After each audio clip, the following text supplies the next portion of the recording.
j'aime toujours apporter une solution à un problème que j'observe. Il y a aussi ce côté généreux de moi qui fait aussi que, voilà, on m'appelle facilitateur. Bien sûr, je prends l'exemple d'intelligence artificielle. J'ai eu à mettre en place plusieurs méthodes d'utilisation de l'IA pour faciliter les choses. Tout le monde parle de ChatGPT.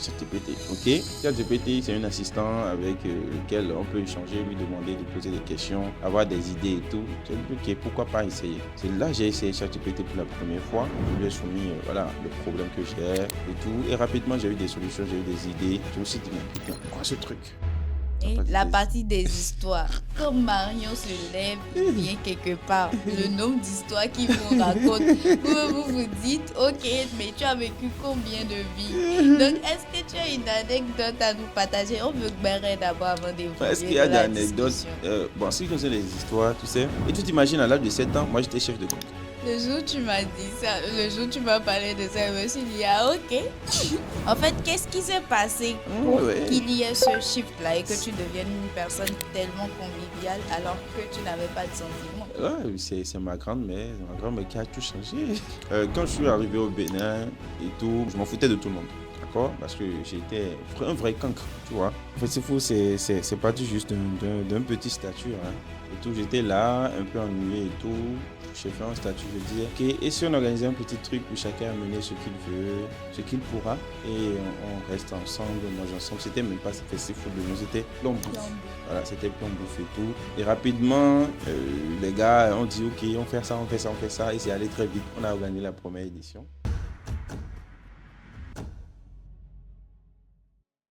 Aujourd'hui, nous avons avec nous un invité spécial. Et quand je dis spécial, c'est vraiment, vraiment spécial. On va le laisser se présenter au cas où vous ne le connaissiez pas, mais ça m'étonnerait. Si vous êtes fan d'IA, vous avez sûrement déjà entendu le nom quelque part.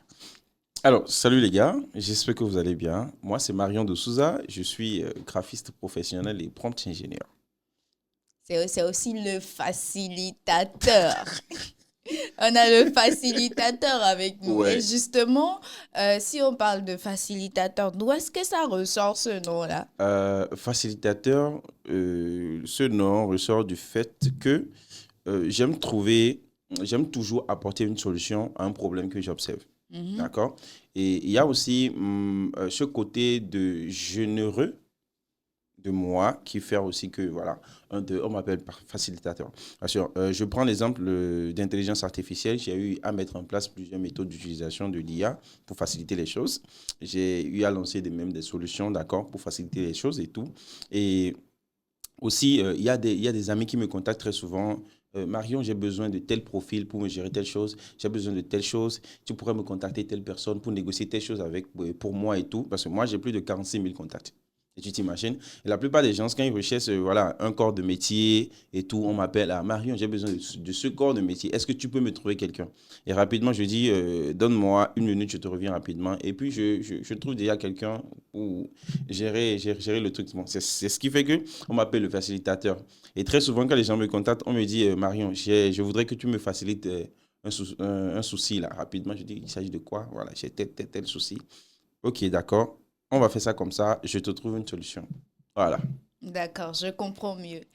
Alors, le facilitateur aujourd'hui, il porte une casquette, mais il a tendance à porter plusieurs casquettes différentes. Ouais, Et je voudrais savoir, nous voudrions savoir, d'accord. qu'est-ce qui t'a poussé à te lancer encore dans le domaine des IA, puisque déjà de base, tu as fait du design et tout. Pourquoi tu t'es pas arrêté à là et tu es allé vers l'intelligence artificielle? Je dirais que j'ai commencé avec les intelligences artificielles en août 2023. D'accord. J'entendais déjà parler d'intelligence artificielle. J'entendais déjà parler d'intelligence artificielle et tout. En ce temps, je travaillais avec voilà, une marque béninoise, Wakiza, qui est une marque qui produit les spiritueux et tout. J'étais le brand manager. Bon, d'ailleurs, je le suis toujours, jusqu'à présent et tout. Donc, dans la période d'août 2023, on lançait un nouveau produit. On lançait un nouveau produit, donc on était dans les stratégies de communication, la stratégie de communication visuelle et tout, tout et tout. Donc, à chaque fois, je dois fournir des briefs aux graphistes pour que, voilà, ils sortent les visuels, des maquettes et tout. Donc, à un moment donné, j'étais vraiment busy. J'étais vraiment, vraiment, voilà, fatigué, franchement, et tout. Et je n'arrivais plus à réfléchir comme cela se doit, à avoir l'inspiration qu'il faut pour sortir les idées. Mhm. Donc, je me suis dit, bon, tout le monde parle de ChatGPT. En ce temps, on était sur la version 3.5. Tout le monde parlait de ChatGPT. ChatGPT, ok. ChatGPT, c'est un assistant avec lequel on peut échanger, lui demander de poser des questions, avoir des idées et tout. J'ai dit, ok, pourquoi pas essayer. C'est là que j'ai essayé ChatGPT pour la première fois. Je lui ai soumis voilà, le problème que j'ai et tout. Et rapidement, j'ai eu des solutions, j'ai eu des idées. Je me suis dit, mais putain, c'est quoi ce truc? Intelligence artificielle. Ok, essayons d'explorer encore pour voir là où ça peut finir. Et je tiens à préciser que moi, auparavant, j'ai fait un peu de hacking. D'accord, j'ai fait un peu de hacking et tout. Et tout ce qui est technologie, il faudrait que ça me fascine beaucoup. Et à chaque fois, moi, j'ai toujours envie d'aller en profondeur des choses. J'ai toujours envie de voir la limite des choses. Quand je teste un nouvel outil et tout, je veux toujours voir là où ça Jusqu'où finit. ça peut aller, en fait. Voilà, jusqu'où ça peut aller et tout. Et c'est là, j'ai entendu parler du prompt ingénierie. C'est là, j'ai entendu parler du prompt ingénierie et tout. Et j'ai essayé de faire quelques recherches dessus pour savoir de quoi il s'agit. J'ai vu des gens publier des prompts sur des plateformes, des forums et tout. Et je me suis dit, putain, et si j'apprenais à faire ce truc à la perfection? C'est là, j'ai pris une formation sur une plateforme américaine qui avait inséré, qu'on appelle-t-on, intégré, je dirais bien, l'API de OpenAI. Dans le temps, l'API n'était pas accessible à tous. OK. L'API n'était pas du tout accessible à tous et tout. Donc, Mhm. c'était restreint à, voilà, pour quelques personnes et tout. Donc, c'est juste quelques entreprises, bah, je dirais bien, qui avaient Avec l'accès. l'accès et tout.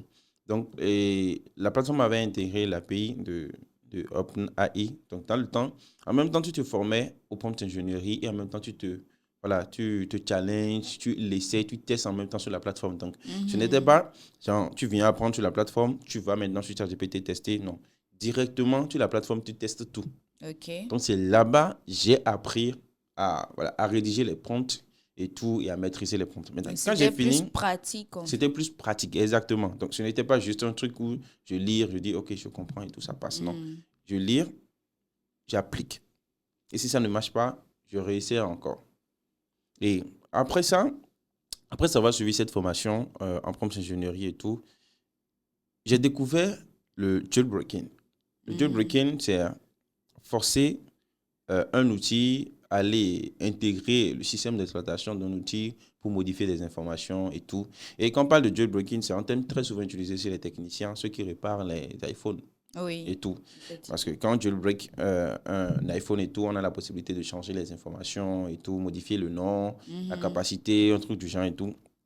Donc en prompt ingénierie, il y a aussi le jailbreaking. Le jailbreaking en prompt ingénierie, c'est que quoi? C'est forcer l'intelligence artificielle, l'outil, à aller, voilà, à faire, Des choses qu'il voilà, ne fait pas normalement. voilà, exactement, des choses qu'il ne fait pas normalement. Donc, j'ai commencé à rédiger les prompts de jailbreaking. Et c'était pour la première fois j'ai rédigé un prompt parce que sur la version 3.5 de OpenAI et de ChatGPT, je dirais bien, Mhm. il n'y avait pas la possibilité de générer des images. C'est impossible de générer des images. Donc, moi, j'ai réussi à écrire un prompt dans le temps qui m'a permis de générer les images avec ChatGPT 3.5. Générer des images comment? Parce que quand je le dis souvent, les gens se disent, mais c'est faux, c'est carrément faux et tout. Comment ça se passe? En fait, il y a une ligne de code qui permet d'afficher les images sur une page web. D'accord? Il y a une ligne de code qui permet d'afficher les images sur une page web et tout. Donc, qu'est-ce que je demandais à l'outil? D'accord? L'outil utilisait, qu'on appelle-t-on, passait par un chemin, avait accès, je dirais bien, à une plateforme. Il y a un lien, d'accord, que sur une plateforme, quand tu veux télécharger une image, d'accord, sur une banque, voilà, une banque d'images. Voilà, je prends l'exemple d'une banque d'images. Quand tu veux Mhm. télécharger une image, il y a une sorte d'URL. Oui, D'accord? Il y a une oui. sorte d'URL voilà, qui est associée à chaque image que tu veux télécharger. Mhm. Et sur cette plateforme, l'URL est toujours le même. Sauf que il y a des mots-clés qui sont insérés dans l'URL. Oui. Et ces mots-clés-là sont associés directement à l'image. Ce qui fait que si tu peux créer même l'URL toi-même et l'envoyer dans un nouvel onglet, et ça va afficher l'image rapidement. Tu vois? Donc, le prompt que j'avais écrit, j'avais formaté l'IA à le faire, à créer les URL automatiquement et à afficher les images.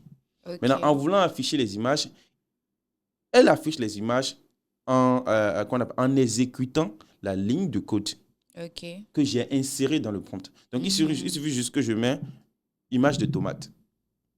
Et automatiquement, j'ai l'image de tomate affichée dans la discussion. Et moi, je clique juste dessus et je télécharge l'image. Donc, je ne perds plus mon temps à aller chercher l'image sur la plateforme et télécharger et tout. Je viens sur ChatGPT, je mets juste le mot-clé et tout. Et ChatGPT m'affiche l'image et moi, je téléchargeais. Donc, c'était le premier prompt de jailbreaking que j'avais fait dans le temps. Parce que avant même que ça ne marche, ChatGPT refusait complètement qu'il ne pouvait pas le faire, qui ne pouvaient pas accéder à une autre plateforme, qui ne pouvaient pas créer de liens et tout. Justement, parce que, en fait, quand on lui demandait d'aller sur un lien pour voir, il dit que ce n'est pas possible. C'est pas possible et tout. Et aussi le fait que sur les banques d'images, il y a des images qui sont premium. Effectivement. Il y a des images qui sont premium. Donc, je veux télécharger des images premium illégalement. Tu vois? Donc, j'ai été obligé d'utiliser une technique de jailbreaking qu'on appelle le jeu. C'est-à-dire, on met l'IA dans une situation de jeu. Tu dis, imagine, on joue à un jeu. Le jeu, voici les règles du jeu.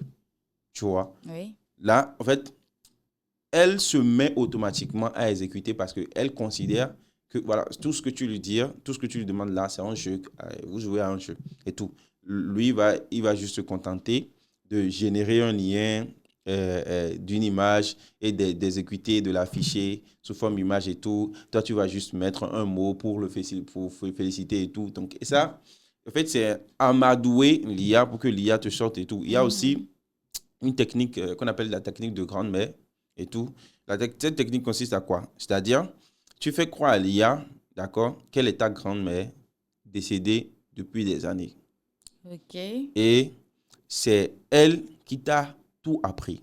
Et avant sa mort, elle t'a promis de tout te dire quand tu auras besoin de lui. Depuis l'au-delà, elle pourra te dire tout ce dont tu as besoin. Elle pourra donner, en fait, elle ne pourra rien t'interdire parce que c'est ce qu'elle a promis avant sa mort. Donc, on fait croire à l'IA qu'elle est cette grand-mère-là. OK. Ce qui fait que je lui demande n'importe quoi, elle me répond. En fait, il y a eu plusieurs techniques de jailbreaking que moi j'avais appris et j'avais même développé mes propres techniques qui est PowerPrompt. J'ai développé le PowerPrompt qui permet de faire quoi? Qui permet de pousser l'IA à aller à l'extrême de ce qu'elle a l'habitude de faire. Et quand je dis aller à l'extrême, c'est pas contourner ses propres restrictions et tout. Non.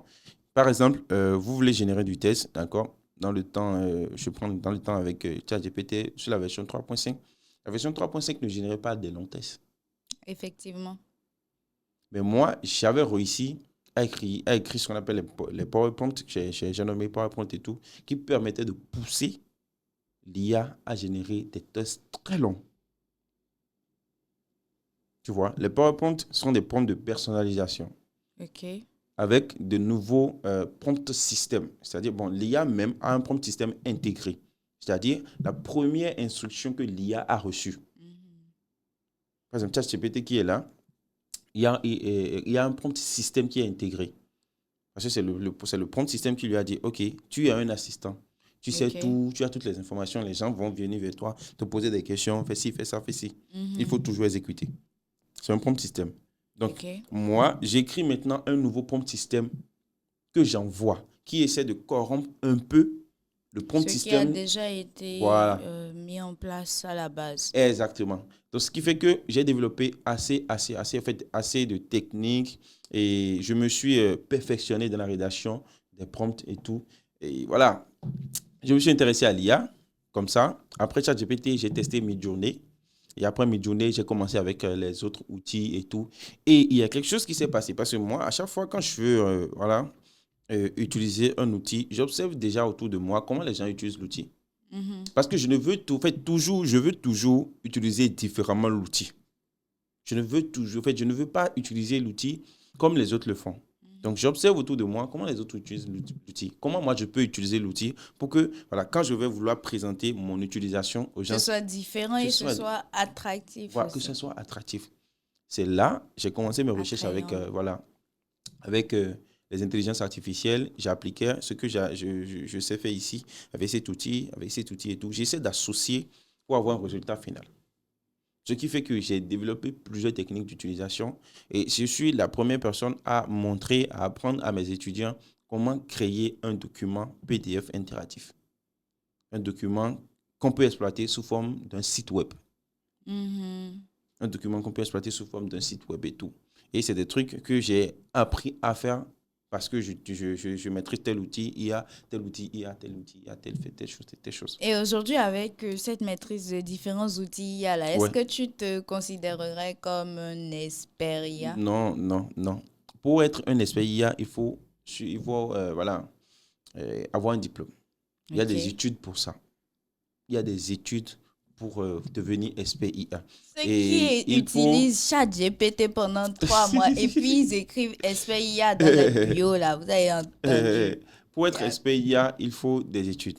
Et il faut apprendre, par exemple, à entraîner les modèles, et comment on les appelle, et les data scientists, je ne sais pas. Scientist et faire du deep learning et Voilà, ce genre de choses là. exactement. Il faut passer par tout ça avant, voilà, et avoir un diplôme avant de se dire que, voilà, on est expert. Sinon, moi, je ne Mhm. suis pas un expert IA. D'accord? Je ne suis pas du tout un expert IA. Ce que je sais faire, je fais du prompt ingénierie. Et dans comment on appelle ma compétence de prompt ingénierie, je sais utiliser les outils. J'ai développé des approches qui me permettent de mieux me servir des Les outils outils. afin d'exceller dans ce que je sais faire comme mon métier, dans mon métier, pardon, le graphisme. OK. Et aujourd'hui, est-ce que cette maîtrise des outils là et le prompt engineering, ça t'aide? Est-ce que ça peut aider seulement par rapport au graphisme ou bien ça s'étend à tous les domaines? Ça s'étend à tous les domaines. Ça s'étend à tous les domaines. Et c'est, quand je prends par exemple, voilà, ma formation, j'ai une formation GoPro, et qui est une formation dans l'intégration de l'IA dans le processus de travail. Mhm. D'accord? Ce qui veut dire que on peut intégrer l'IA dans tous les corps du métier. Tu vois? Et je vais donner par exemple une manière de le faire. OK. D'accord? Oui. Pour intégrer l'IA un, dans un métier et tout, peu importe, hein, que ce soit un métier digital ou artisanal et tout, c'est le même process. Il Mhm. faut juste observer ce que vous avez l'habitude de répéter chaque jour et qui vous fatigue. Ce que vous voyez répéter toujours chaque jour. Il faut mettre, il faut faire une liste de tout ce que vous avez l'habitude de répéter, répéter, répéter. Et chaque fois, c'est la même chose. Et parfois, ça vous fatigue et ça vous prend également Du du temps. temps OK, vous avez fait la liste et tout. OK, dans la liste que j'ai faite, quelles sont les tâches que je peux confier à l'IA. à l'IA? C'est comme ça qu'on intègre l'IA dans son processus de travail. Avant, moi, pour finir une charte graphique complète, je fais pratiquement plus de mois quand je n'utilisais pas l'IA. Parce qu'il faut passer par le copywriting pour rédiger les contenus tests qui vont rester dans la charte Mhm. graphique. Une charte graphique, ce n'est pas juste poser des maquettes, poser des couleurs et tout et passer à autre chose. Il faut expliquer, il faut détailler l'utilisation Effectivement. des choses et tout. Oui. Donc, et il faut un copywriter pour rédiger le contenu test qui va rester dans la charte graphique. Mhm. Et dans le temps, on rédigeait tout soi-même. Mais avec l'IA qui est rentrée en jeu, c'est devenu encore plus facile et encore plus rapide. On OK. prenait un mois pour finir une charte graphique complète, mais maintenant, en 2 semaines, on a déjà fini une charte graphique complète. Parce que les tests, on arrive à optimiser les tests avec l'IA et le copywriter essaie d'améliorer, d'apporter une touche et puis on Mhm. va encore plus vite. Oui. Tu vois, donc c'est comme ça on intègre l'IA dans le processus de travail. Un truc qui te prend du temps et que tu sais que l'IA peut aider à améliorer ou à avancer, tu intègres l'IA. Et il n'y a pas que ChatGPT seul. Il y a plusieurs outils également. Il y a des outils pour générer des vidéos, il y a des outils pour générer de la voix off, il y a des outils pour générer de la musique et tout. Donc ça fait moins d'efforts, moins de dépenses. Et ça fait plus de productivité. Mhm. Voilà. Et ça, c'est super important ce que tu viens de dire là, parce que généralement, les gens, ils s'arrêtent à juste poser des questions à ChatGPT, discuter avec et tout, au lieu de chercher réellement comment structurer un process clair Voilà. avec l'IA pour les aider. Ouais. Et aujourd'hui, en fait, je voudrais que tu donnes, par exemple, que tu donnes des exemples de l'intégration de l'IA dans les business, dans certains business que tu as eu à faire. Est-ce que je vais donner dans certains business que j'ai eu à faire? Je vais d'abord prendre un exemple, d'accord? Il y a une structure à Porto-Novo Mhm. que j'ai aidé récemment à intégrer l'IA dans le process de travail. Et on s'est concentré uniquement sur ChatGPT. Parce que moi, qu'est-ce que je fais quand une entreprise m'appelle, d'accord? Parce que je suis sollicité par plusieurs entreprises pour les aider à intégrer l'IA voilà, dans leurs entreprises et tout. Qu'est-ce que je fais? Je leur demande d'abord quels sont les trucs que vous avez l'habitude de faire qui vous fatiguent. Quelles sont les tâches que vous effectuez ici? Et en fonction de leurs problèmes, de tout ce qu'ils ont souligné, j'identifie les outils dont ils ont Ils ont besoin. besoin. S'il faut rester uniquement sur ChatGPT, je dis vous avez besoin d'utiliser ChatGPT. S'il faut ChatGPT et d'autres outils, je dis vous avez besoin de tel ou tel et tel outil. D'accord? Donc, je suis allé voir l'entreprise. Eux, ils m'ont exposé leurs problèmes et tout. Tout le problème sera réglé juste avec ChatGPT. J'ai dit, faites un abonnement. Leur problème, c'est quoi? Eux, ils ont l'habitude de rédiger régulièrement des projets. OK. Ils ont l'habitude de rédiger régulièrement des projets. Et, par exemple, ils n'ont pas de base de données. Ils n'ont pas de base de données dans laquelle, comment appelle-t-on, ils peuvent checker rapidement et sortir un nom, avoir telle Mhm. chose. Ils n'ont pas ça. Ils sont obligés d'aller fouiller dans dossier Manuellement. manuellement et Et aller chercher et c'est tout. Tu vois? Donc, c'est un gros souci là. c'est Et énormément de travail. voilà. Et je vais essayer de taire le nom de l'entreprise parce que Mhm. c'est une entreprise qui a pour habitude de recenser régulièrement des gens. OK. De recenser régulièrement des gens. Donc, ils doivent mettre à jour tel document, telle information et tout. Donc, avant, ils ont l'habitude de le faire manuellement, aller chercher dans quel dossier ils ont déposé le fichier, Hmm. modifier et tout. Donc, ils m'ont expliqué le truc. J'ai dit, OK, d'accord. Ce qu'on va faire, on va essayer de créer une base de données, d'accord, avec toutes les informations, tous vos fichiers que vous avez là.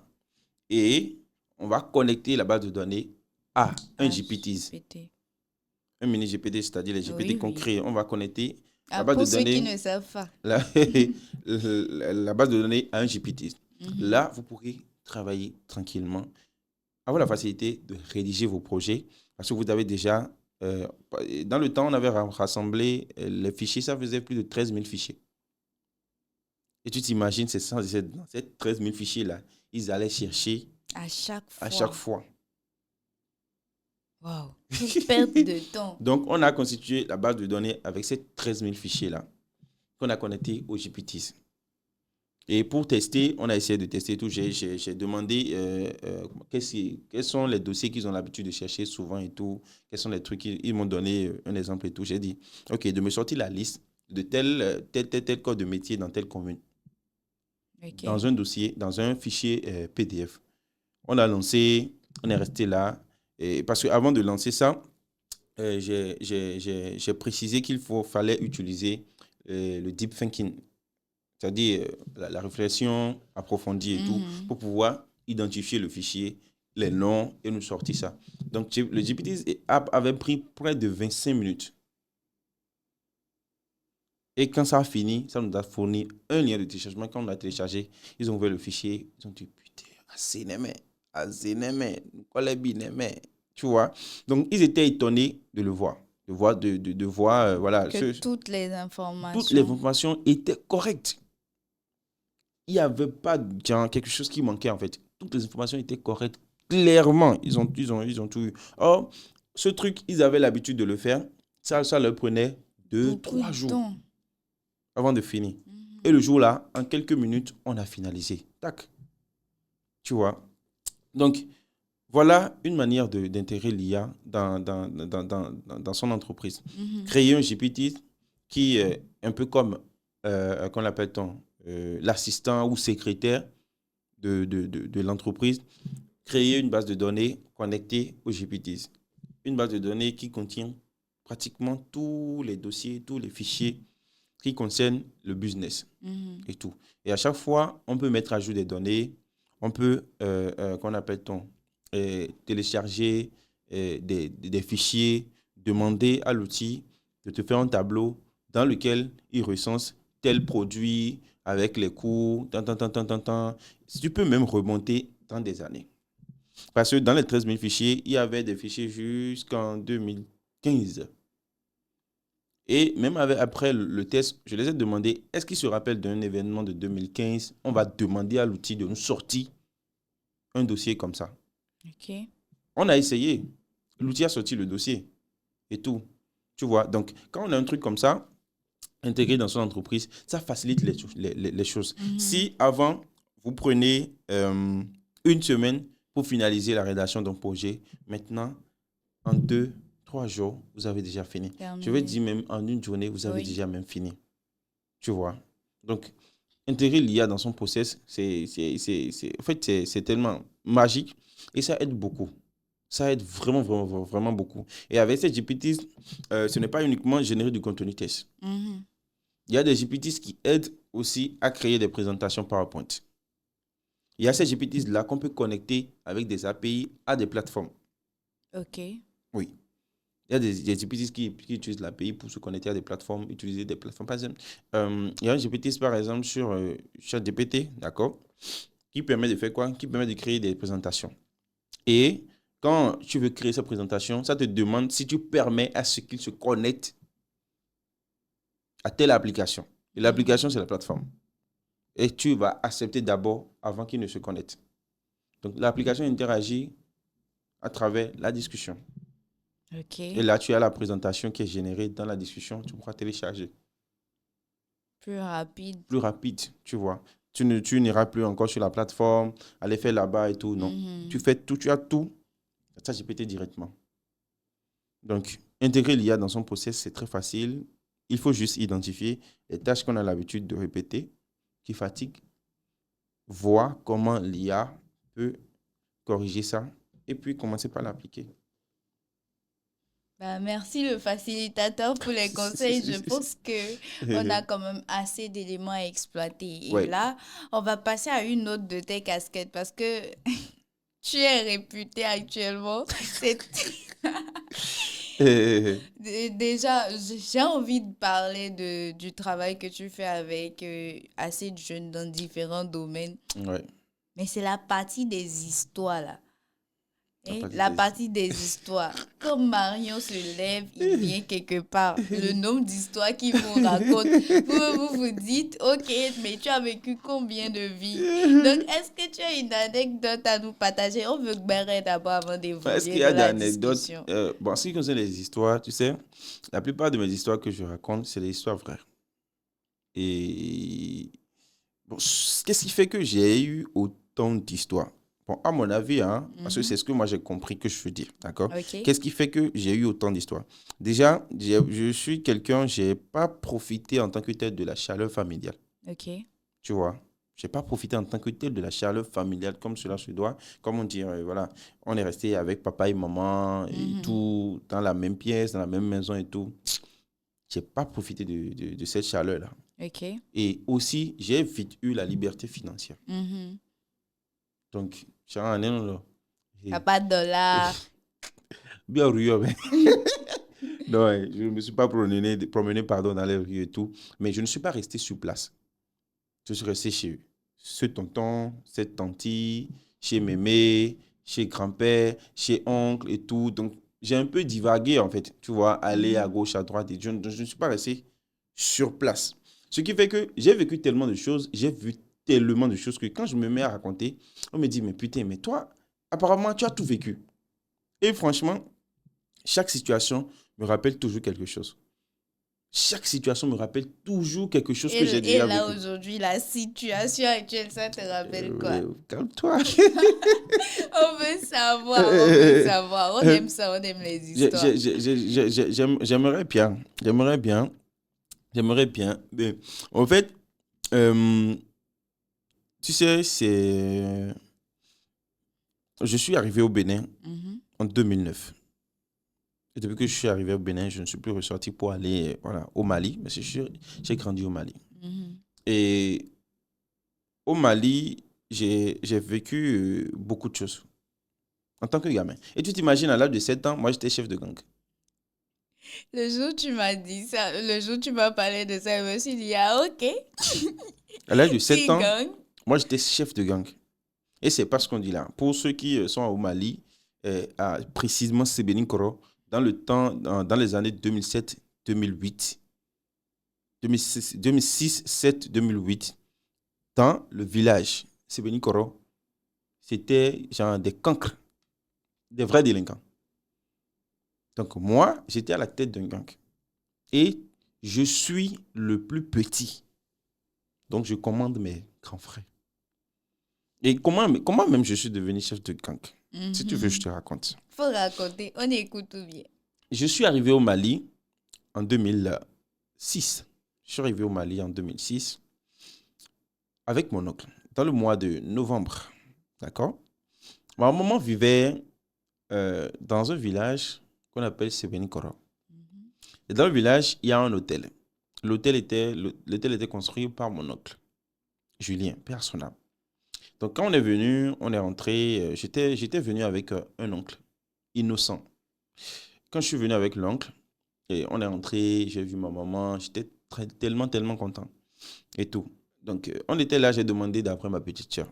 À ce moment, elle est genre partie au Mali avec ma petite soeur une semaine après sa naissance. Tu vois. Donc, j'ai demandé d'après ma petite soeur, on m'a dit que ma petite soeur est dehors. Ok, je suis sorti pour voir ma petite soeur et je vois ma petite soeur loin dans une vent où des gars se sont rassemblés et sont en train de la tabasser. Je ne comprenais même pas leur langue et tout parce que je venais d'arriver. Moi, j'ai couru pour aller voilà, sauver ma petite soeur. Arrivé là-bas, les gars m'attrapent. Que moi, je suis qui? J'ai quitté où? Moi, je ne comprenais rien. C'est ma petite soeur qui me disait que de m'éloigner, de rentrer. Moi, je ne voulais pas écouter. Je voulais, tiens, en même temps, voilà, en découdre, quoi. Tu vois. Et c'est là, ma petite soeur me dit que dans le quartier, on ne se bat pas dans les vents.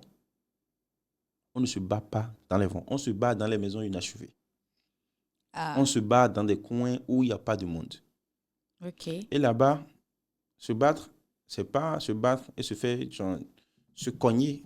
Je donnais des coups de C'est poing. tout simplement, vous pouvez vous battre et on peut te tuer, te laisser. Moi, j'ai dit, OK, allons-y. Je veux me battre.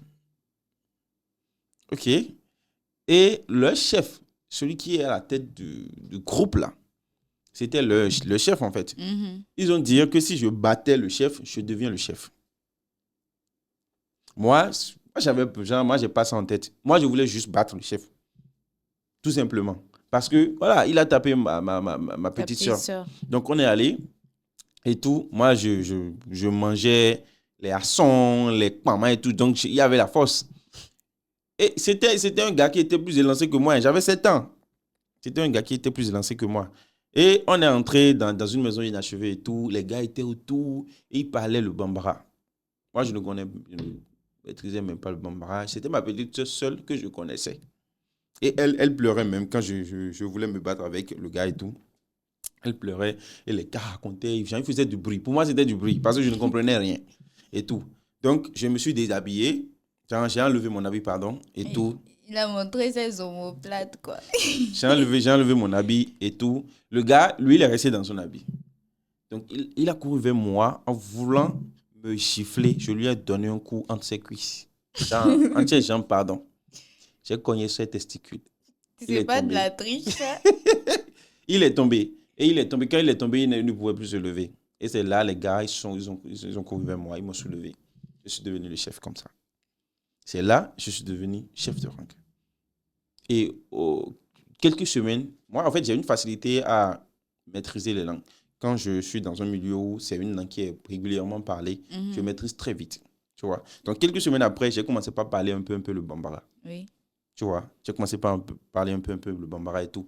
Et puis, c'est comme ça, j'envoyais les gars. Dans le quartier ou dans le village, on ne nous cherche pas. Si tu cherches une seule personne parmi mes gars, soit tu quittes le village, soit tu viens demander pardon.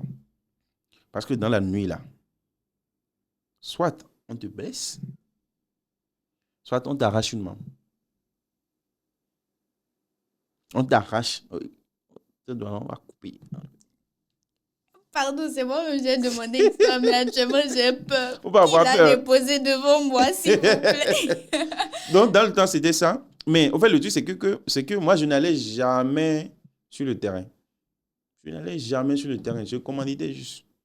Allez faire ci, allez faire ça, allez faire ça. Donc, je n'ai jamais vécu l'expérience. Je n'ai jamais vu comment ça se passait. Tu vois. Et aussi, il y avait eu le fait que je ne mangeais pas de poisson, viande de poulet, œufs et tout. Je ne mangeais rien de tout ça. Je mangeais les reptiles. Les chenilles, les vers de terre, criquets et autres. C'est des trucs comme ça, moi, j'aimais manger. Et les gars. Donc, il y avait un côté un peu genre, animal que j'ai développé. Quand je ne sentais pas la douleur, je n'étais plus sensible en fait. Tu vois, je n'étais plus sensible et tout. Et un an, c'était la zizanie. Dans le quartier, tout le monde me connaissait quand je sortais de la maison. Oh, il est sorti, c'est un petit, mais il est dangereux. Et tout. Tu vois, il y a toujours eu ça. Et à chaque fois, il y avait des plaintes à la maison, qui venaient à la maison, qui venaient à la maison. Donc, j'ai fait un an à Sebenikoro et tout. C'était pas du tout facile. Et je fréquentais même dans le temps. Ah bon? Oui, je fréquentais. En étant chef de Oui, gang. en étant, je fréquentais même dans le temps. Sauf que dans la période, il y avait eu trop d'années blanches. Ok. Il y avait eu trop d'années blanches et tout. Donc, deuxième année, ma maman était obligée de m'envoyer à Bamako. Donc, je suis allé à Bamako pour rester auprès de mon oncle. Et là, en fait, tu es venu au Bénin et tu es devenu aujourd'hui cette personne-là qui accompagne des gens, qui organise des choses, qui accueille des gens chez lui. En fait, qu'est-ce qui s'est passé pour Ouais. qu'il y ait ce shift-là et que tu deviennes une personne tellement conviviale alors que tu n'avais pas de sentiments? Ouais, c'est ma grand-mère. C'est ma grand-mère qui a tout changé. Ok. C'est elle qui a tout changé. Merci, Et grand-mère. c'est elle qui a tout changé. Quand je suis arrivé au Bénin et tout, moi, je m'en fous de tout, je m'en foutais de tout le monde. D'accord? Parce que j'étais un vrai cancre, tu vois. Je m'en foutais de tout le monde et tout. Donc, comme ça, j'avais créé, quand j'allais à l'école, je tabassais toujours les gars. Chaque jour, quand moi j'allais à l'école, je tabassais toujours. Tu fais un, deux, je t'attrape, je te tabasse. Et je passe à autre chose. Donc, en fait, j'étais hyper agressif, en fait, tu vois. Donc, ils ont envoyé convocation à ma grand-mère. On l'a informé que, voilà, son petit-fils est devenu gladiateur dans l'école et tabassait tout le monde et tout. Donc, ma grand-mère était venue et elle a réglé l'affaire. On est rentré. Donc, en voulant rentrer, elle disait même au surveillant que, merci, t'es confiné debout. Il va pas recommencer. Et quand un parent africain dit, tu vas pas recommencer, frère, tu vas pas Elle recommencer. disait, merci, ma confiné debout. Ouais, soit dans moi, bon, din. Ça, tu vas le voir d'ici lundi, mais toi, mais tu vas pas le reconnaître. Donc, on est rentré, moi, je m'en foutais toujours, je souriais et tout. Donc, elle m'avait commandé dans le temps. Elle m'avait envoyé acheter, lui acheter quelque chose. Moi, j'avais refusé. C'était l'erreur que j'ai faite. Le lendemain, je suis allé à l'école. Je suis revenu vers 12 heures comme ça. Et quand je suis rentré, elle m'a servi de la pâte recyclée et wakoli et du piment rouge écrasé, sans huile, sans sel, sans rien. Et la pâte était chauffée comme si c'était à 10 000 degrés Celsius. Et je suis assis, on me met ça. On me met ça devant moi, on dit, hey, ya, Lou, je commence à manger. Je voulais crier.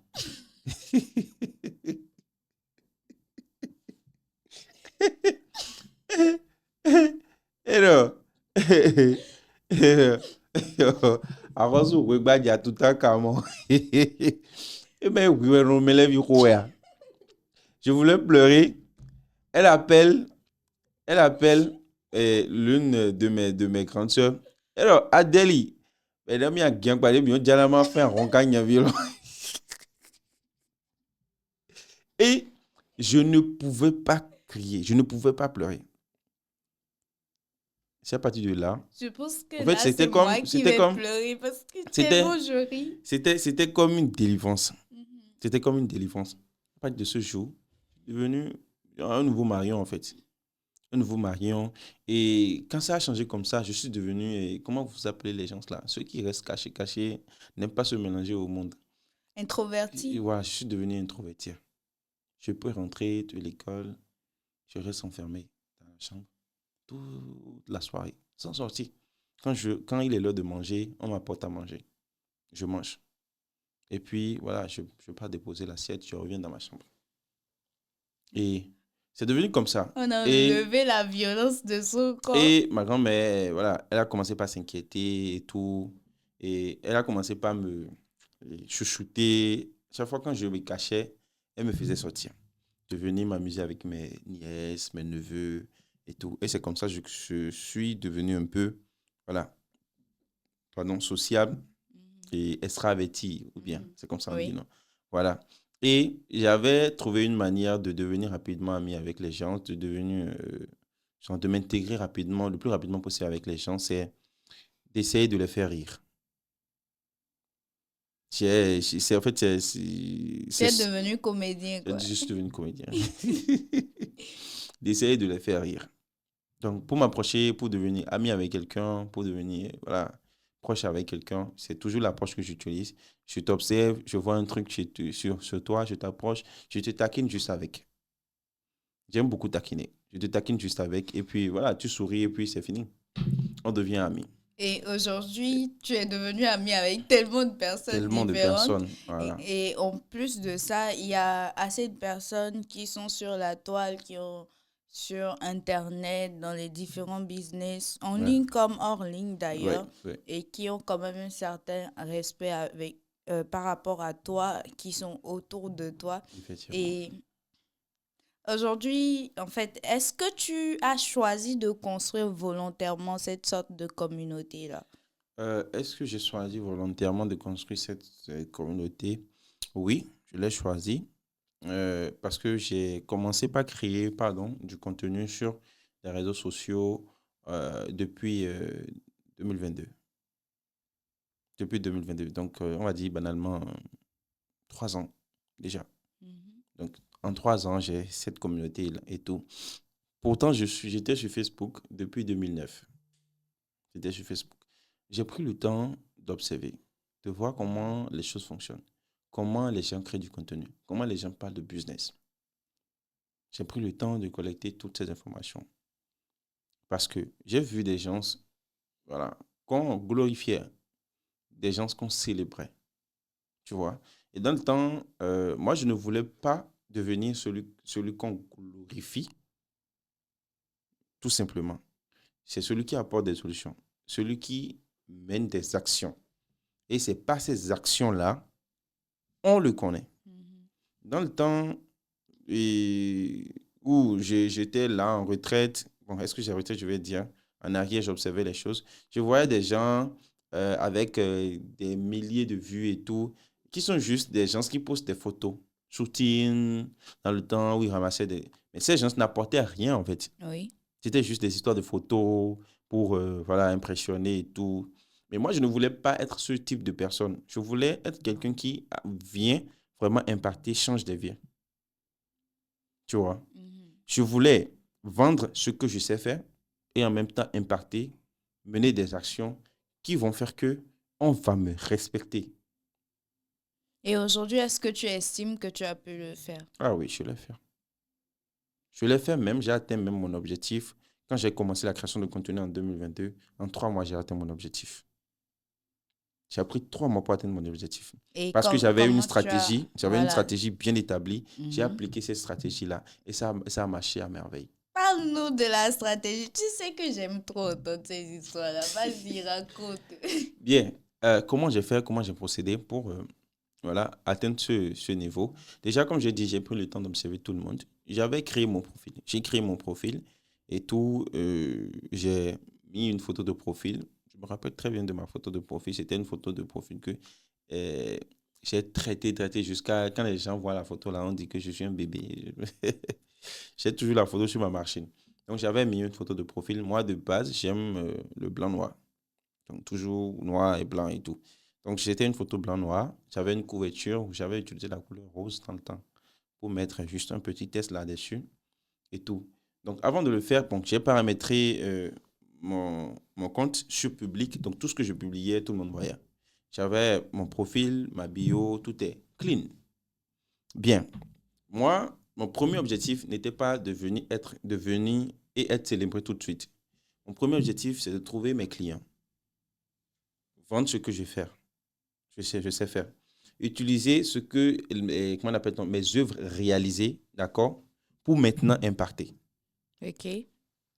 Tu vois? C'est-à-dire, je veux faire mes preuves d'abord. D'abord. Donc, pour trouver mes clients, qu'est-ce que j'ai fait? Parce que moi, mes clients sont les entrepreneurs, ceux qui ont le business et tout. Et ce n'est pas les entrepreneurs qui ont déjà réussi leur entreprise.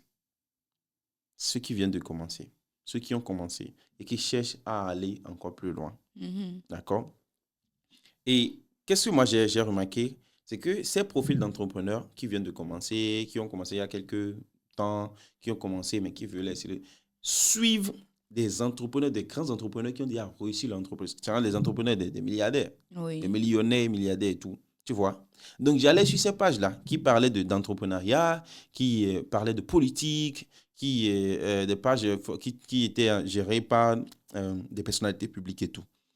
Et j'allais là-bas dans les commentaires parce que ces profils-là étaient dans les commentaires pour commenter et tout. Donc, j'allais là-bas dans les commentaires, j'identifiais les profils. Quand je clique sur un profil, je vois est-ce que cette personne aura besoin de mes services? Ok, je prends le temps, j'ajoute. Donc, j'ai pris mon temps pour ajouter ces profils-là. Donc, en fait, dans ma liste d'amis, 80% étaient genre une bonne marge de mes potentiels clients. Mhm. Tu vois? Et sur mon profil, j'avais une seule publication. La publication qui me présentait ce que je sais faire et pourquoi je suis sur Facebook. Tu vois? Donc, Mhm. en moins de quelques jours, toutes les invitations que j'ai envoyées ont été acceptées. Là, j'ai commencé par publier du contenu, parler du design. Pourquoi mon client doit me contacter, doit me confier son projet? Pourquoi il a besoin d'un graphiste? Pourquoi un graphiste doit travailler pour lui? Pourquoi son image, il doit améliorer? Moi, j'ai observé dans le temps des gens qui ont commencé tout de suite et ont commencé par parler de 10 polices qu'il faut utiliser, en graphisme, les règles. Mhm. Non, non, non, non, non, non. Soit tu viens en tant que formateur, Oui. soit tu viens pour vendre ton art. Mhm. Donc, moi, j'ai créé ces genres de contenu. Et quand j'ai commencé par créer ces genres de contenu, moi, j'ai une approche que j'utilise, c'est que quand je crée ces genres de contenu, j'essaie de toucher en fait, des vérités, des trucs. J'essaie de piquer. Mhm. Donc, la personne doit voir en face la réalité, en fait. Tu vois? Donc, j'ai créé mes contenus comme ça et j'utilisais l'approche là. Et rapidement, j'ai commencé par recevoir des messages en inbox. Ça a commencé comme ça. OK, comment on appelle-t-on? Je commence par toucher mes objectifs. Les gens ont commencé par m'écrire déjà pour me confier des projets et tout. Je ne me suis pas pressé. J'ai maintenant amplifié. Je me suis perfectionné maintenant, amplifié et commencé encore. Comment on appelle, travailler sur des projets fictifs et tout, et présenter ces projets-là sur les réseaux sociaux avec un storytelling qui vend vraiment, comment on appelle, le projet que je poste. Tu vois? Et maintenant, il y a des graphistes qui ont commencé par me contacter. Ah, Marion, je voudrais que tu me formes. Non, pas tout de suite. Je ne suis pas là pour Pour former. former. Bien, je me suis imposé dans la tête de mes clients. Maintenant, je veux toucher tout le monde. Je veux attirer l'œil sur moi. Mhm. J'ai observé sur les réseaux sociaux, il y avait ceux-là qui étaient là avant moi, qui étaient très connus, très bons en design. J'utilise maintenant le marketing d'influence. Je les contacte inbox, je leur propose une collaboration sur un projet. Et quand on va collaborer sur le projet, lui, il en parle sur ses réseaux, sur son mur. Moi, si j'en parle sur mon mur. Lui, pour en parler là-bas, il m'identifie. Moi, si je vais l'identifier. Donc, je commence par gratter de l'audience. Mhm. Les gens ont commencé par me découvrir. Et quand ils viennent, en fait, je m'assure de vraiment faire fort sur la collaboration. De telle sorte que vous voyez ce que l'autre affaire, mais quand vous venez ici, vous serez encore plus impacté. Mhm. Tu vois? Oui. Donc, ce qui fait que quand les gens viennent, ils deviennent scotchés à mon mur. Ils découvrent le projet, ils essaient de voir s'il y a d'autres projets, ils découvrent encore d'autres projets. Waouh! Là, ils restent scotchés vraiment. En même temps, en fait, quand ça arrive comme ça, les gens m'écrivent, hein, et disent, mais putain, mais je viens de voir le projet, mais tu as fait fort. On dirait, voilà, c'est toi qui as géré tout le projet et tout. Tu vois? Des trucs comme ça. Oui. Donc, j'ai fait les collaborations, ce qui a fait que les gens ont commencé par Te connaître. me connaître, me connaître, me connaître. Maintenant, la dernière étape pour m'inculquer maintenant et imposer et inonder tout le monde. J'ai créé un clan et j'avais recruté tous les graphistes qui m'écrivaient pour formation. Ce n'est pas pour les former, hein. Je les avais regroupés. J'ai dit, j'ai créé un clan, on va partager les expériences, on va faire truc. Ils étaient super nombreux. Je ne me rappelle même plus de nom, mais ils étaient beaucoup. J'ai créé une photo de couverture. J'ai dit, si vous faites partie du clan, c'est que vous devez avoir une photo de couverture qui porte l'insigne du clan. Et c'est un symbole que moi, j'avais. J'étais le seul qui avait ce symbole sur Facebook. Donc, quand on voyait ce symbole quelque part, on sait que c'est moi. Donc, j'étais le seul. Donc, voilà, je les ai rassemblés. Ils dépassaient même 200. Ils étaient trop nombreux. Si on voit la couverture, j'ai dit, tel jour, à telle heure, tout le monde va changer sa photo de couverture. Le jour est venu, il sonne 20h, tout le monde change sa photo de couverture. Et c'est comme ça a commencé. On m'écrivait à gauche, à droite, mais Marion, c'est quoi ça? C'est quoi le truc? Explique-moi. C'est quoi le truc? Explique-moi. C'est comme ça que je me suis imposé. Les gens sont devenus scotchés à moi-même. Je commence par proposer des solutions. Je commence par apporter des éclaircissements sur des trucs. Un peu, un peu. Et en arrière, je me perfectionne. Je me perfectionne. Je me perfectionne. C'est des années, je vais dire, bon, 2 ans après que j'ai commencé à former. C'est 2 ans après que j'ai commencé par former en design. Et quand j'ai formé, j'ai juste formé quelques personnes. J'ai juste formé quelques personnes et tout. Et après, il y a des écoles et centres de formation en design qui m'ont voilà, sollicité pour donner des formations dans des centres et écoles, pardon, et tout. Et dans les centres et écoles, j'ai formé plus de 200 personnes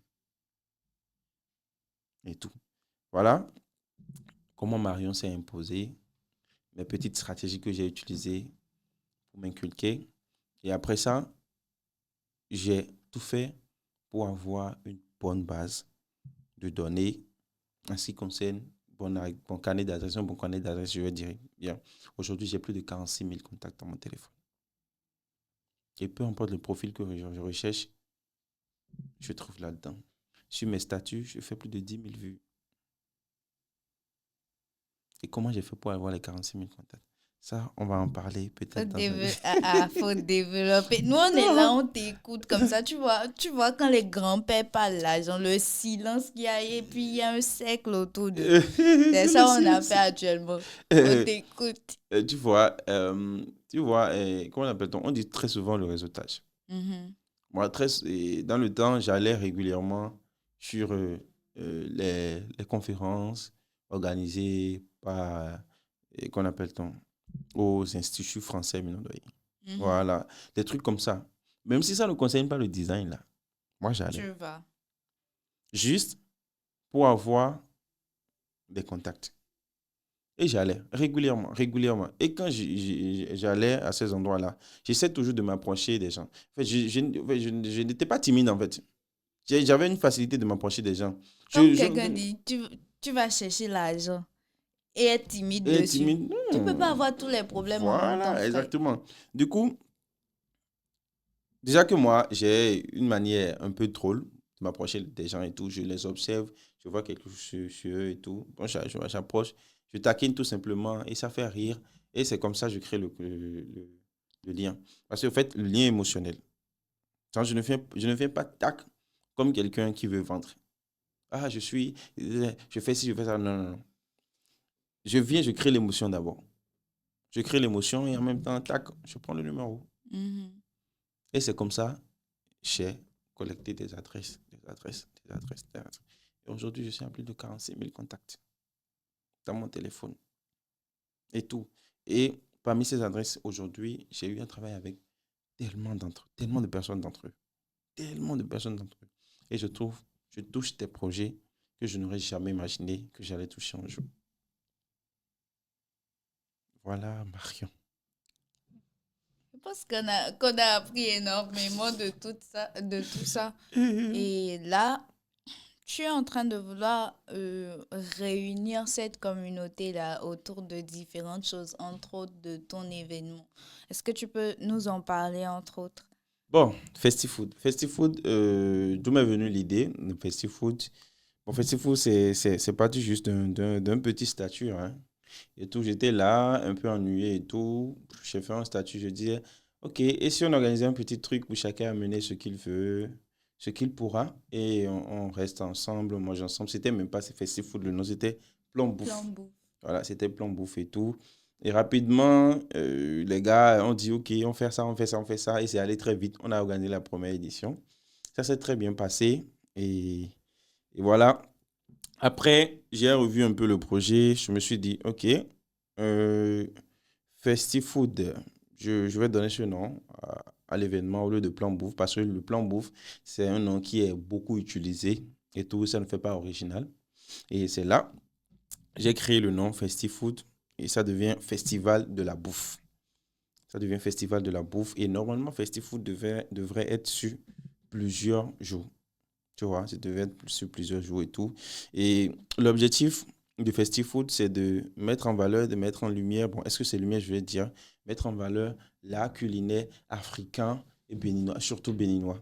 Au OK. Bénin ici, quels sont les mets qu'on mange? Quels sont les trucs qu'on mange, qu'on aime manger le plus? Et tout. Tu vois, donc c'est mettre en valeur ces plats-là que nous consommons ici au Bénin et tout. Rester en famille, c'est célébrer, en fait, c'est célébrer aussi l'amour, l'amitié. Festifood, c'est célébrer l'amitié. Festifood, c'est célébrer l'amour. On reste ensemble. On mange ensemble, on boit ensemble, on danse ensemble. C'est là, en fait, c'est ça l'objectif de Festifood. C'est ça la vision, je vais dire, la valeur de Qui est Festifood. derrière, Voilà, en fait. de Festifood. Donc, cette édition que nous sommes en train d'organiser, c'est que nous voulons réunir assez de personnes, d'accord, pour que qu'on appelle donc, pour qu'on profite vraiment, vraiment de, La de nourriture, la la nourriture, en fait, bouffe, la bouffe, en genre fait. manger, genre tu comprends, hein? Donc, sur Festifood, c'est pas histoire de tu viens, comme sur les événements, c'est pas histoire de tu viens et la nourriture, c'est limité, tu viens, on te dit, voilà, c'est fini, ça ne reste plus et tout. Non, sur Festifood, quand tu viens, tu manges comme tu veux, tu bois comme tu Tu veux. manges à volonté, quoi. Tu manges à volonté, tu Ah. bois à volonté. Il n'y a pas de, comment dit-on, que la boisson est finie. Non, il n'y a pas de... Il y a des gens qui vont venir t'effrayer ici, hein. Tu vas voir des estomacs et Et en surtout fait, tu les peux hommes venir, minces, là. et tu peux venir Je ne suis pas manger, dedans. tu peux venir manger n'importe comment. Sur Festifood, la bouffe est illimitée. La bouffe est illimitée. La boisson est illimitée. Donc, en fait, tu ne viendras pas acheter à manger. Tu ne viendras pas et on va te dire que la bouffe est finie. Non. Et sur Festifood, il n'y a pas que seulement la bouffe. Il y a des prestations artistiques. Mhm. Des prestations artistiques, des artistes 100% béninois, des artistes qui font voilà, du traditionnel, des artistes qui font du moderne également et tout, un mélange de tout. Tu vois, qu'on appelle donc des prestations voilà,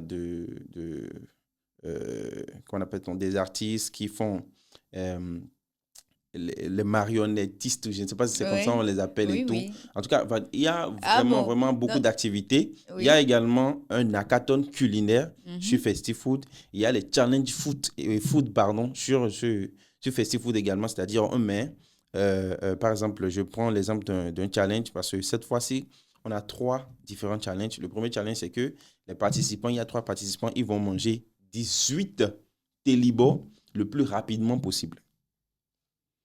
Les libos que moi je connais là sont 18. Ah, les amis, Ils vont manger 18 télébos le plus rapidement possible. vous avez estomac, hein?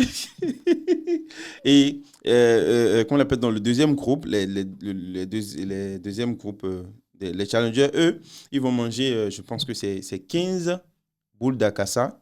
avec 10 ailerons. On peut faire pipi dedans. Non, quand vous commencez, vous devez finir. Et Et on va donner 1 minute donnée, ils doivent finir ça. Yako, c'est que moi, je ne peux pas participer. Et après ça, il y a le troisième groupe. Eux, ils ont 1 kilogramme de gari chacun à manger en 5 minutes. Les étudiants, ça là seulement, c'est votre combat. Il faut venir.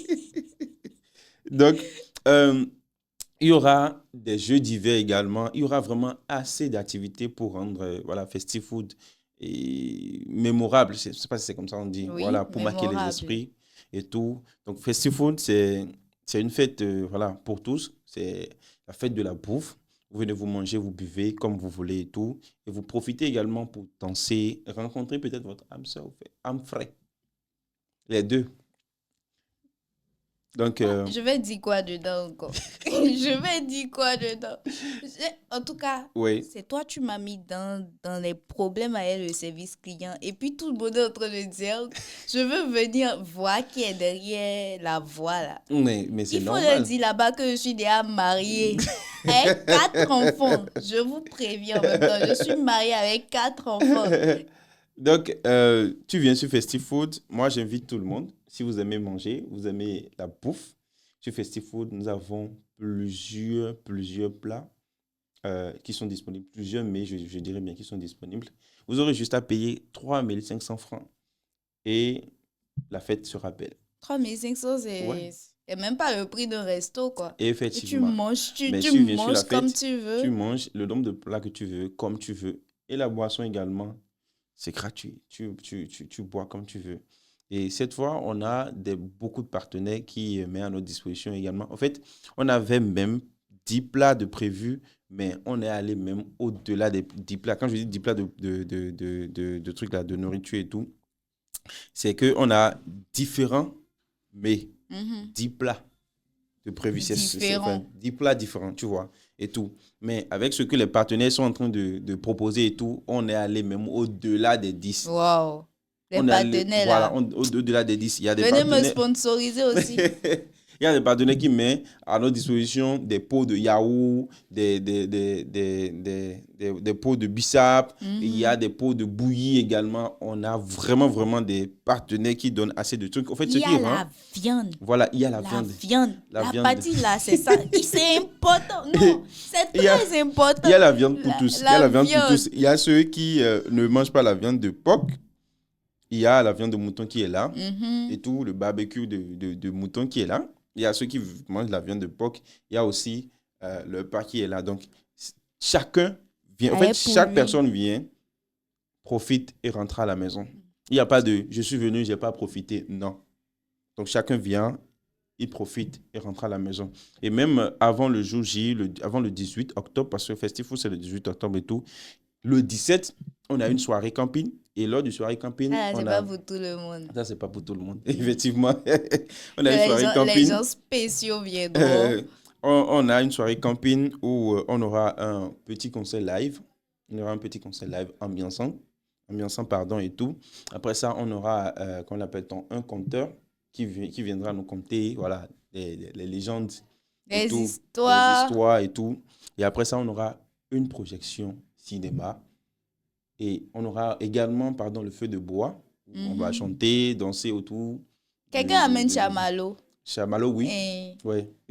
on va griller. Si vous voulez amener aussi chocolat, mettre dedans. Donc, il y aura cette petite activité dans la soirée de 17 et tout, avant le jour J, le 18. Et nous avons, comme artistes invités, nous avons plusieurs artistes qui sont invités également. On a, à la tête, on a Instam. Time. Voilà. Et Gist. Donc, vous allez venir profiter de la fête, manger, boire et danser sur du Adja Piano. Et après ça, nous avons d'autres artistes également, que je garde même le nom en sourdine. Et dès que vous serez là, on va pas tout dire ici. On va pas tout dire ici. Donc, voilà un peu Festi Food. Donc, moi, j'invite tout le monde. Venez, nous allons profiter, manger, boire, danser. Et là, on n'a vu qu'une soirée. Hein. Voilà, il n'y a pas de seconde vie. Et pas tous les jours vous allez chercher l'argent. D'ailleurs, même vous cherchez l'argent tous les jours là. C'est pour aller mettre ça dans quoi? Donc, cette fois-ci, juste avec 3 500 francs, vous venez sur Festi Food. Vous mangez comme vous voulez, vous buvez comme vous voulez. Personne ne vous dira rien. Vous profitez, vous dansez, vous bougez. Peut-être vous allez tomber sur votre âme frère ou âme sœur. Merci beaucoup, c'est terminé. Tu as pensé que tu... Genre, il s'est cru où? Expliquez-moi. Il a pensé quoi? Alors, évidemment, puisque tu viens ici à Vox Hub pour parler de l'événement, c'est un partenaire. Oui, nous sommes partenaires. Et je me permets de faire placement de produits. Parce que ici, là, c'est moi, je parle et je choisis de quoi je veux parler. Donc, Oui, donc, effectivement, votre hub, c'est l'un des premiers partenaires qui s'est positionné même. Et tout, c'est l'une des premières personnes, je dirais bien, voilà, qui s'est positionné, qui s'est proposé à nous accompagner sur la création de contenu. Nous avons tourné des vidéos voilà, pour faire la promotion, la communication, je dirais bien, de FestiFood. On a tourné des vidéos dans différentes langues et tout. et Et Vox Hub offre des tickets. voilà, effectivement, votre hub offre des tickets, euh, je pense, très bientôt. Et je vous voilà, recommande de profiter vraiment de participer au jeu, d'accord, pour pouvoir Le gagner des tickets. vendredi, je crois Le, bien. Sur la page de Vox Hub, le vendredi, vous aurez droit au ticket pour aller manger, remanger sur FestiFood. Vous ne pouvez effectivement. pas rater ça. Ça, jamais. On parle de la bouffe là. Franchement, même moi, je ne mange pas beaucoup, mais j'aime la nourriture. Et c'est mot de fin ou bien. Mot de fin. Qu'est-ce que je vais dire?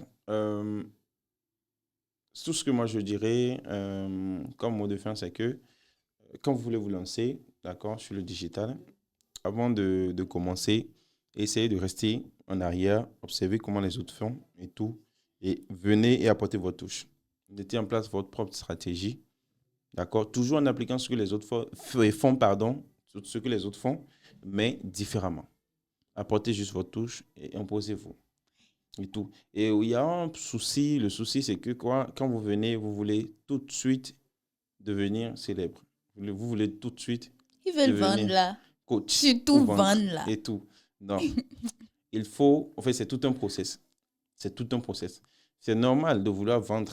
D'accord? Tout le monde vend aujourd'hui et c'est normal que ça influence. Mais vous devriez avoir, qu'est-ce que je vais dire? Comment je vais dire? Un plan, un calendrier. Avant de commencer par vendre, il faut vraiment atteindre ce niveau d'abord. Tel ou tel niveau d'abord avant de commencer par vendre. Donc, c'est tout un process. Je vous prie de suivre vraiment le process pour pouvoir voilà, atteindre l'objectif que vous visez, devenir coach ou je sais pas, formateur, peu importe, et tout. Et aussi, soyez sociable comme moi, un peu généreux. Hmm. Ça là, c'est l'humilité qui est trop. C'est l'humilité, c'est l'humilité. Et les gars, je pense que, en fait, la partie histoire là, on va faire seulement un épisode, tu vois, où il vient, il raconte les histoires passées, franchement.